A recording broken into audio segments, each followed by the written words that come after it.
বন্ধুরা, আজকের এই ভিডিওটি তোমাদের জন্য। তোমরা যারা আমার চ্যানেলে দীপা মায়ের ভিডিওটি দেখেছো, হাটগোবিন্দপুরের বড় মার প্রিয় সেবিকা বা সন্তান বলতে পারো, যে দীপা মা, তো ওই দীপা মায়ের ভিডিওতে তোমরা যারা যারা কমেন্ট করেছো যে দাদা অ্যাড্রেসটা কি, তো এই ভিডিওটি শুধুমাত্র তোমাদের জন্য। তো এই ভিডিওতে আমি তোমাদেরকে বলতে চলেছি যে অ্যাড্রেসটা কি। তো বন্ধুরা শোনো, অ্যাড্রেসটা কি। তো ঠিকানা বা অ্যাড্রেসটি হচ্ছে বর্ধমান হাটগোবিন্দপুর। অর্থাৎ তোমরা যারা বাইরে থেকে ট্রেনে করে আসবে, মানে হাওড়া বলো, আসানসোল বলো, দুর্গাপুর বলো, ব্যান্ডেল বলো, যে কোনো জায়গা থেকে তোমরা যারা ট্রেনে করে বর্ধমানে আসবে, বর্ধমানে অবশ্যই তোমরা 8 নম্বর প্ল্যাটফর্ম দিকে বাইরে বেরোবে। ঠিক আছে? তো বেরিয়ে গিয়ে দেখবে ওইখানে অনেক টোটো আছে। তো টোটো ভাড়া করো না, কারণ টোটোতে অনেক টাকা ভাড়া নিয়ে নেবে। তাই তোমরা অবশ্যই বাসে করে আসবে। তোমাদেরকে বলে দিচ্ছি কোন বাসে করে আসবে। অবশ্যই হাটগোবিন্দপুর বাসে আসবে। এবার হাটগোবিন্দপুর বাসে আসলে একদম ডাইরেক্ট হাটগোবিন্দপুরে নেমে যাবে, তাই না?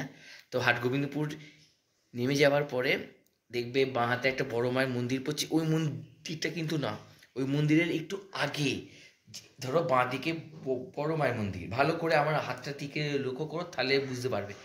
বাঁ দিকে হচ্ছে বড় মায়ের মন্দির, সামনে রাস্তা, আর ঠিক তার ডান দিকে একটু আগে ডান দিকে একটা গলি আছে। ওই গলিটা দিয়ে হেঁটে গেলেই দীপা মায়ের বাড়ি পেয়ে যাবে। এরপরও যদি তোমরা বুঝতে না পারো, স্থানীয় কাউকে বলবে যে দীপা মায়ের বাড়ি যাব, যেই মায়ের বাড়িতে বড় মা আছে, মানে প্রতিষ্ঠিত আছে, যে মায়ের বাড়িতে প্রতি মঙ্গলবার ও শনিবার ভর হয়। এবং সেই সেই ভরে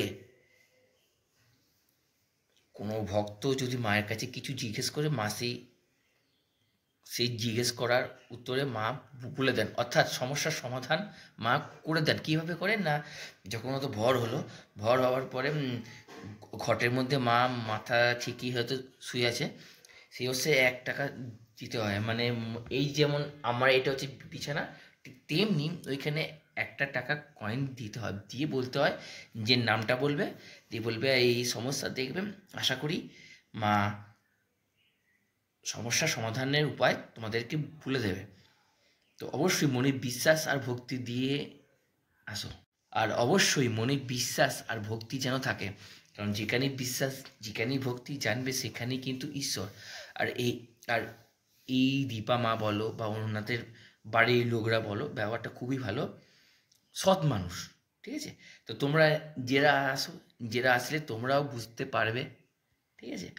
তো এই তোমরা হয়তো ভাবছো যে দীপা মা কি সত্যি কি ওনার মধ্যে ভর হয়, নাকি উনি ফ্রড? দেখো, সত্য মিথ্যা আমি জানি না, আমার কাজ হচ্ছে তথ্য পরিবেশন করা তোমাদের সামনে। তো আমি গিয়েছিলাম, আমি যেটা দেখেছি তোমাদের সামনে তুলে ধরেছি। তোমরা কমেন্ট করেছো অ্যাড্রেসটা কোথায়, আমি তোমাদেরকে অ্যাড্রেসটা বলে দিলাম। যাবে কি যাবে না, বিশ্বাস করবে কি করবে না, এটা তোমাদের একান্তই ব্যক্তিগত ব্যাপার, তাই না?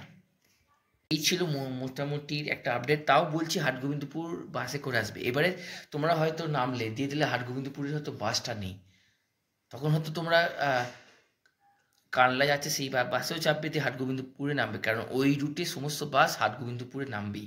আর হাটগোবিন্দপুরে আর আলাদা বাস তো আছেই। তো যাই হোক, তোমার সঙ্গে দেখা হচ্ছে পরবর্তী ভিডিওতে। তো বন্ধুরা, টাটা।